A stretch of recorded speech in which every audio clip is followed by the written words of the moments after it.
Hey there boys and girls, Lucky here and welcome back to another CSGO video. Today with another episode of Noob to Pro, the series that should help you get better at Counter-Strike Global Offensive. Today we're talking about gaming gear and how it might or might not improve your gameplay overall. So as you all know, Noob to Pro is a two-part series, meaning on Mondays you'll always get a big tutorial video like this one or a guide, and then on Tuesday I'll be streaming and doing some live teaching on Twitch, so you can ask me any additional questions you had about the episode or about CSGO in general. But I'd say, let's get right into it. Alrighty, so to answer the question right off the bat, will gaming gear make you a better player or not? And the simple answer to that is no, it will not make you a better player. However, the more complicated answer to that is it might very well help you in one way or another. So the thing you have to learn right here or to understand is that if you're walking around the map like this or like this, getting a better mouse or a better monitor or just whatever, like getting more FPS, will not help you at all because you do not really know how to play the game. The important thing to know with gaming gear or just good gear in general or just good peripherals is that they improve kind of consistency, and I'll talk about each kind of peripheral individually later in this video. However, just to take something away from that is that let's say you know how to aim and shoot and stutter step and like that, then you might have some limitations, like low FPS might be something. There's also something when like your mouse is kind of spazzing out or something like that, or you got a very old and rusty keyboard, for whatever reason. Stuff like that might make the game more inconsistent, and again, getting good gear will get rid of these inconsistencies and in return will make you a more consistent player. The thing to take away, however, is that if you are not good yet, so if you haven't played the game enough, if you haven't learned how to play the game, gaming gear will not help you at all, like literally.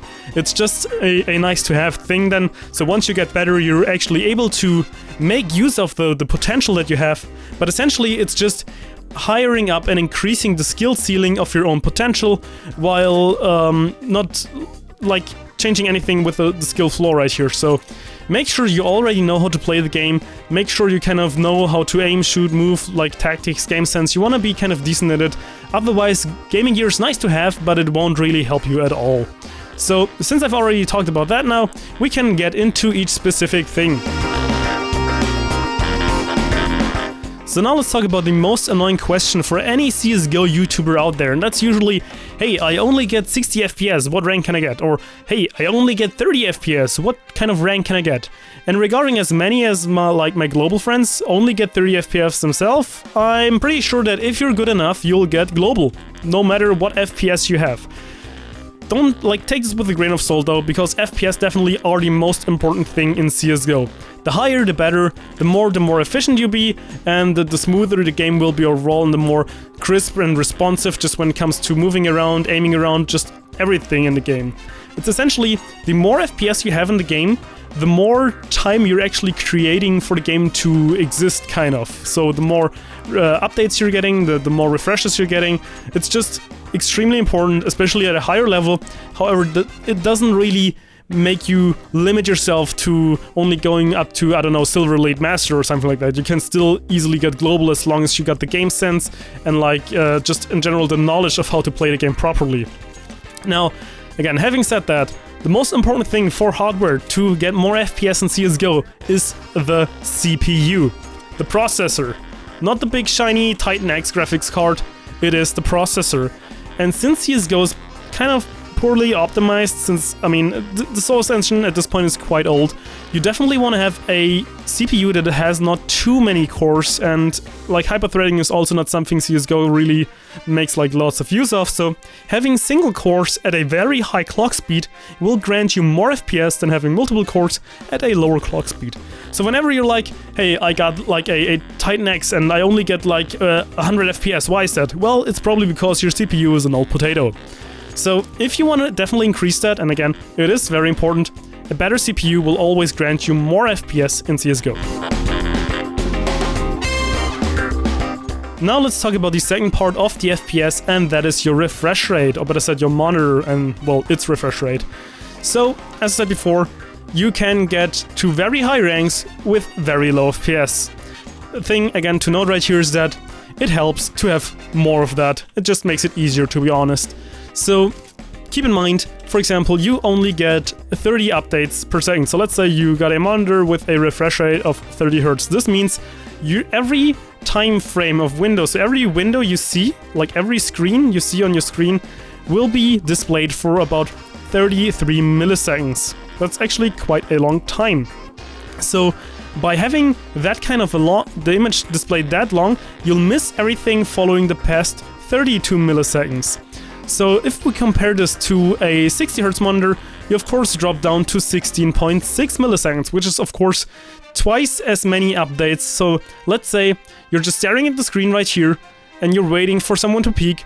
If he's peeking within those, like, I don't know, 30 milliseconds, then you won't be able to see him until the next picture arises. However, if you're having a high refresh rate monitor, the image on the screen right here will be refreshed more often, and then again, this means you'll be able to see him sooner. That's why if you have a high refresh rate monitor, you might score better at reaction time tests, essentially just because the time window is smaller, and again, this allows for a better consistency. Now, again, if we go even up higher to 120 and 144 Hz, you get 8.3 and 6.94 milliseconds of a kind of window where each image is being displayed. So this reduces time even more. Now, the thing to take away from this is, of course, it will help you to just see the enemies on the screen sooner. Now, if you're already making use of the peeker's advantage, and like the guy's holding the angle, you'll definitely not really notice pretty much anything at all if you have a high refresh rate monitor, just by doing that, like already making use of that, just in terms of winning gunfights. However, if you're the reactive player and holding the angle and waiting for the other guy to peek, you'll be able to actually compensate more for the peeker's advantage of him, and then again, being able to shoot faster. Another thing is that, so if you can see it right here, the tracer bullets, the yellow ones, not the dots right here, that's basically how I adjust my spray. So I see where you're landing, and based on that I, again, compensate for the recoil. Now, that's actually the worst way of doing it. And the thing why I'm getting away with that very easily is because I got a high refresh rate monitor. So I can see where my bullets are landing, and again, I see it's landing right here, so I can adjust from there and then reverse the spray pattern. Of course, it's better if you can just like pull down and just reverse it completely by hard, and everything would be good to go. However, if you're doing that, you do not necessarily benefit all that much from high refresh rates. Of course, you're still benefiting, to be honest, because it's smoother. You still get a visual update, and again, this will make you more consistent. However, again, if you learn it by heart, you won't be affected as much. So do not accept like extremely great outcomes just by upgrading to a high refresh rate monitor. However, there definitely will be some. Like if you're already a good player, you'll notice a big like jump in what everything feels like. It's so different, and just having like, again, also the FPS to back it up will make the game just so much more smoother. Now let's move on to our next part, and that is definitely your mouse. So again, for mice, there's not really much to talk about. You want to have one that fits your grip style and your shape of your hand, so it should be not too big and not too small, and you want to hold it very comfortably so that you can like do very easy movements. Again, it depends, it's personal preference. I, for example, prefer having lighter mice like my Zoe EC2A, and I can just like move around like this very easily, and then like pinpoint enemies and stuff like that. The most important thing right here is to take away once again that you want to have a refresh rate that is very high. So let's say you got a 1000 Hz refresh rate. This means like you got every millisecond a refresh. So if we again have this as our like time window of 144 FPS, so this timeline, this image is 6.9 milliseconds long, you get an update like every millisecond. So you definitely cannot miss like a movement with your mouse, and this just is the most responsive and crispy thing that you can game, which again will help you with your tracking and your movement just by having like fewer input lag, kind of, if that's like what you would like to call it. So in general, a good mouse will definitely help you. Also, having a good mouse pad and like, again, good mouse with good sensor will kind of allow you to like do very smooth movements, because like people often tell me, wow, your movements and when you're on the deathmatch servers are like so smooth, and I'm like, yeah, that's like, get a good mouse and a good mouse pad, and that's like pretty easy to do then, because many people do not really know that if you have like a rough surface, it can be like, instead of a smooth movement, kind of a jittery one, because the sensor, of course, newer sensors usually do not have those problems anymore, but depending on your surface and your sensor, there definitely might be some issues. So your aim, where you want it to be like smooth and controlled, might be a little jittery, and that's part of the reason for like a bad sensor or like a bad surface. So again, having those two on your side is very good. Now, let's talk about the keyboard really quickly, since mouse and keyboard is kind of like your bread and butter. That's how you move in game and kind of aim and look around. For the keyboard, to be honest, as long as it has like 1000 Hz refresh rate, you're good to go. I mean, mechanical keys are nice, they're kind of more responsive, but that's like a matter of very few milliseconds again, so like maybe 2 or 3, I don't know. So as you can see, this is kind of the general trend. Most things will help you to get better, but only very marginally. Okay, so let's talk about headsets really quickly. So if you go to the options menu and then audio settings, you can see that I did put mine to stereo headphones HRTF. So the only thing you want to use is either stereo or HRTF right here. Some people get FPS drops though, so if that's the problem for you, then just use normal stereo headphones. No quad surround, no 5.1, no stereo like speakers, use stereo headphones. This will give you the best ability or potential to audio locate enemies to your left and right in order to better pinpoint their location, just judging by the footsteps that they're making or just like their reload sounds and stuff like that. Because I'll also link something in the description down below, which is called a virtual barbershop, I believe. And this is only recorded like with 2 microphones and only needs like stereo headsets. So like in reality, we only got like a right and left ear right here. That's all. We do not have like 5.1 ears or quad surround sound ears. We only got 2. So our brain is already making use of the information that we're getting, and based on that, we're able to audio locate. Not because we like got like multiple kind of emitters and I don't know, kind of speakers in our heads. It's just like all the brain. Like the brain does all the work, and we only got 2 ears. That's why you also only should use stereo or HRTF to better audio locate them. And just in general, a nice like pair of headphones will definitely help you with that even more. I would not go for a too bassy one, because this will probably, well, deter more of the important sounds like footsteps, or like more like the high treble sounds. So again, in your software you can modify it a little bit to your liking. However, even the cheapest pair of headphones, as long as they're stereo, will definitely help you. Usually the 7.1 they can be tricky. Some of them are good, some of them are not, because they can kind of mess up your audio, and just kind of find out for yourself how they're properly working for you. And again, for that it can come down to personal preference. You can learn it without proper stereo headphones, but usually even just very cheap headphones, as long as you got like 2 ear cups on each side and it's stereo, you're good to go to properly audio locate everything in the game, because that's just how we humans work.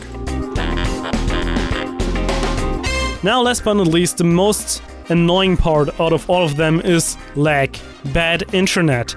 So if you have bad internet and you get like many disconnects, you're pretty much screwed. You have to upgrade your internet connection. There's no other way around it. If you keep like disconnecting, you never properly will be able to like play in the game without just like, okay, I need to clutch, and boom, connection's gone. Like, you're not gonna climb the ladder. It's not gonna happen. Another thing is that like I also had bad internet for a very long time, meaning that every time I was going to peek an enemy or just engage in a gunfight, all magically suddenly I would get lag spikes and my ping would jump up to like 1000 or 2000 or ridiculously high numbers, and then boom, I'd be dead. Like I wouldn't even see how I got shot. I just like the next frame I saw, I see my body laying on the ground, and it was just maybe some weird rubber banding. So I was kind of completely screwed. So what I did to kind of counteract that a little bit, again, the best option right here is to get better internet. Better internet is always better. Is that I tried to like play the game a little more blindly, meaning that I would go around and then just pre-fire the guy since I knew he was there or something like that. And kind of similar to how I explained the spray pattern, I would not kind of base it off where I was looking at, but then again, if I just would be bursting, I'd do it blindly. And this again comes from playing the game a lot and knowing it by heart, and just being very comfortable in how the game works and just how you can play it comfortably, well, in kind of the map and all of that stuff. But yeah, I think this pretty much wraps it up for this video. I know it was kind of a weirder one, and it's kind of hard to show like all the tech and stuff just in the game, but like there's no proper way to do it. To properly like see better gear, you need to try it and get it. Like I can tell you about it right here, but if you got a 60 Hz monitor, I'm like showing you 144 FPS clips, you cannot see them like differently anyways. So again, you just gotta take my word for it, and again, also do some research by yourself to get a different opinion in there as well. And yeah, I think it's pretty much for now, so I hope you enjoyed the video, and luckySkillFaker out.